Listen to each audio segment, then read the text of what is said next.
রাত পোহালেই তৃতীয় দফার নির্বাচন। ভোটের আগের দিন উত্তর মালদা লোকসভার কলেজ মাঠে ডিসিআরসি কেন্দ্রে বিক্ষোভ ভোটকর্মীদের, ছুঁড়ে ফেলে দেন চেয়ার টেবিল।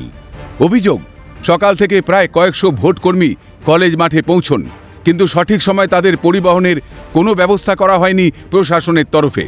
ফলে ভোট কেন্দ্রে পৌঁছতে চরম সমস্যায় পড়তে হয় তাদের। দাঁড়িয়ে আছি, একটা বাস নেই ডিসিআরসিতে, এখনো মাইকিং শুরু হয়নি যে কোথা থেকে কোন বাস কোন পোলিং অফিসার যাবে কোথা থেকে।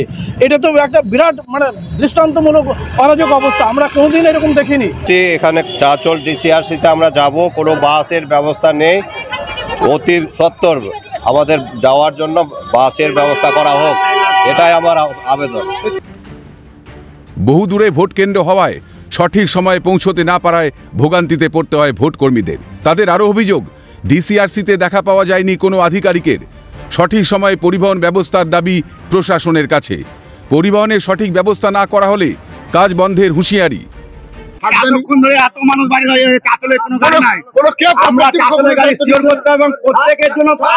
প্রত্যেক ক্যান্ডিডেটের জন্য সিট চাই, সিট ছাড়া কেউ দাঁড়িয়ে কিছুক্ষণের মধ্যে যদি গাড়ি না পায় কেউ ডিউটি যাবো না, ডিউটি বয়কট। আমাদেরকে যে দিশা দিবে যে এই গাড়িগুলো যাবে তার উত্তর দেওয়ার কেউ নাই। আমরা চাইছি যে ভোটটা সুষ্ঠুভাবে হোক, আমরা সেটা চাইছি। আমরাও যাতে সুষ্ঠুভাবে যেতে পারি তার কোনো ব্যবস্থা নাই।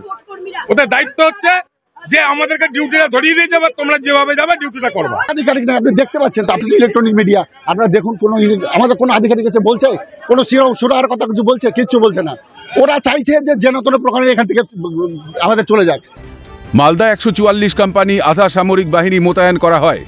লোকসভা ভোটে মালদায় 2টি ডিসিআরসি কেন্দ্র করা হয়। উত্তর মালদার কলেজ মাঠে ভোটকর্মীদের বিক্ষোভ আরও একবার উস্কে দিল প্রশাসনিক অব্যবস্থার চিত্র। গণতন্ত্রের উৎসবে কেন অসচেতন প্রশাসন? সকালবেলায় উত্তর মালদা লোকসভা কেন্দ্রে ডিসিআরসি সেল মালদা কলেজে উত্তেজনা ছড়িয়ে পড়ে। ভোটকর্মীদের অভিযোগ, দীর্ঘক্ষণ ধরে তারা দাঁড়িয়ে থাকলেও সঠিক সময় তাদের পরিবহনের ব্যবস্থা করা হয়নি। তুমুল বিক্ষোভ দেখায়, এরপর তাদের পরিবহনের ব্যবস্থা করা হয়। মালদা থেকে সুমক লাইডি, ক্যালকাটা নিউজ।